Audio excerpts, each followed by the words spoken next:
Heroes eka tension mure Zimbabwe. Heroes eka tension. Mnangagwa sleep Chwenga's cheers. And the power struggle no one can hide anymore. Paipa mure Zimbabwe. Welcome back pamzinda wevanhu pachannel patotaura nyaya tichitevera kubva payatangira kusvika inoperera zvisina basa nokuti iri kuperera kupi. Now let me tell you something.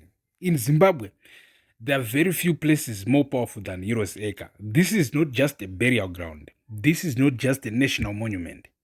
This is a sacred ground. This is where history is written, where legitimacy is displayed, where power is performed. And today, at that very place, something happened.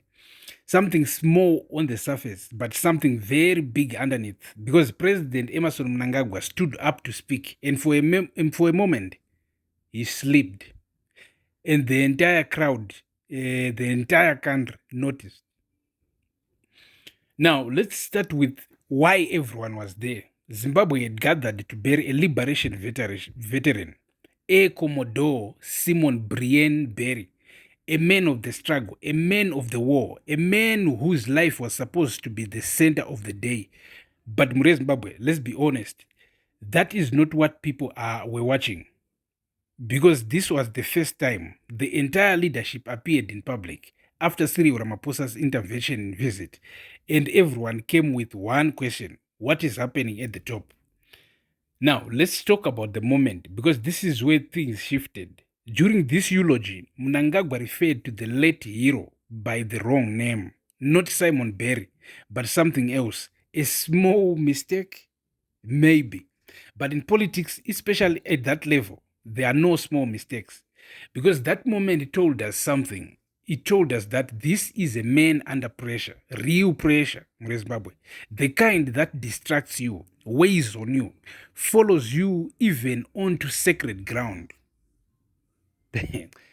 Family, you don't forget the name of a national hero unless your mind is somewhere else.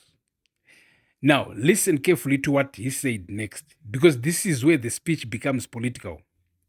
Mnangagwa spoke about what he called the fourth Chimurenga. Not war with guns, but a war for economic control, technological dominance, AI, robotics, innovation. And on the surface, that sounds powerful, forward-looking, visionary, ambitious.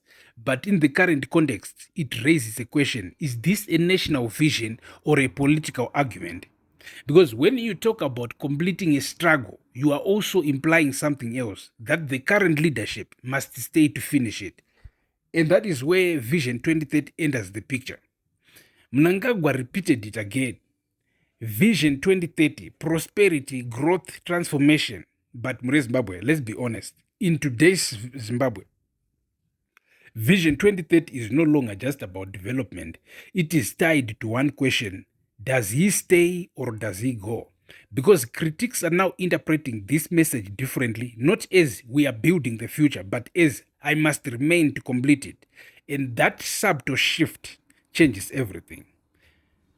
Right, Mrizbaba, let's talk about the body language. Let's move away from the speech and look at the body language, because sometimes what people do says more than what they say. The entire presidium was there. Constantino Chiwenga, Kembo Mohadi, military commanders, chief justice, senior officials. On paper, unity. On camera, something else. Because when Chiwenga arrived, the crowd reacted. Cheers, energy, excitement. And when Mnangagwa's presence was felt, the atmosphere shifted. More restrained, more tense. And Mure Zimbabwe, that contrast, that is not random. That is political energy. That is public sentiment revealing itself.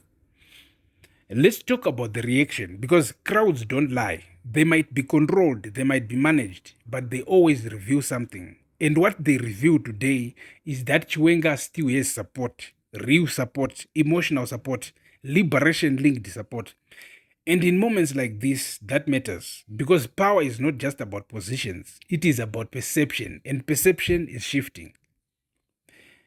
Now, go back to the speech again, because Mnangagwa kept repeating certain words: loyalty, patriotism, dedication.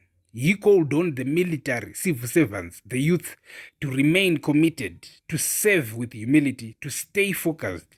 Now ask yourself, Why repeat that? Why emphasize loyalty unless you are not sure you still have it? Vana vevu. Because you see, leaders under pressure don't just govern, they consolidate. Now, here is another interesting layer. He spoke directly to young people, telling them to take charge of digital spaces, enter entrepreneurship, become vanguards. And again, on the surface, positive message, but in context, strategic. Because Zimbabwe's youth are restless, they are online, they are vocal, they are watching everything, and they are asking questions. So, this was not just encouragement, it was positioning. Then he turned to war veterans, calling on them to mentor the next generation, use their strategic mindset. But here is the reality: the group is not unified. Some are backing him, some are resisting, some are openly questioning the third term push. So, this appeal is not just respect, it is an attempt to hold the best together. Now, More Zimbabwe, let's talk about what everyone felt, the atmosphere, because even without words, you could sense it. The smiles, the handshakes, the posture, all of it felt controlled, carefully managed.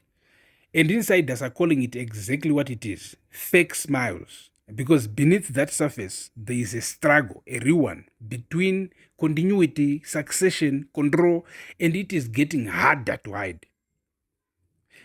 Now, don't forget something. All of this is happening one day after Ramaphosa's visit. That is not a coincidence. That is pressure, regional pressure from SADC, from South Africa, from leaders who are watching Zimbabwe closely and sending signals. So when Mnangagwa stood at Heroes Acre, he was not just speaking to Zimbabweans, he was speaking to the region. Now, everything comes back to this. The next 2 weeks, 14 days, More Zimbabwe, because coming up is the Constitutional Amendment Bill. In that moment, we will decide everything. Before it, negotiations happen, pressure builds, strategies shift. After it, positions harden, consequences begin. So, what we saw today was not just a funeral, it was a preview of what is coming. More Zimbabwe, let me break it down for you. Today was about a slip of tongue, a reaction from the crowd, a speech about the future. But underneath all of that, it was about power.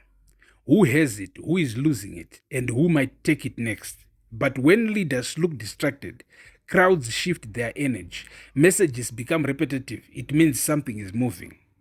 Zimbabwe, tichivhara nyaya. Zimbabwe is in a moment, not yet a crisis, but not normal either. A moment where words are being chosen carefully, movements are being watched closely, and silence is saying more than speeches. That what happened at Heroes Acre today was not just a ceremony. It was a signal, Zimbabwe. A signal that the balance at the top is changing, slowly, quietly, but visibly.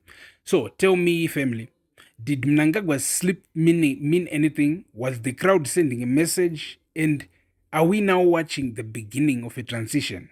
Drop your thoughts in the comments because the next 14 days will answer all of this. This is Muzinda wevanhu pano patinokurukura dzese dzakakosha. Stay tuned, stay subscribed. Thank you for watching. Peace.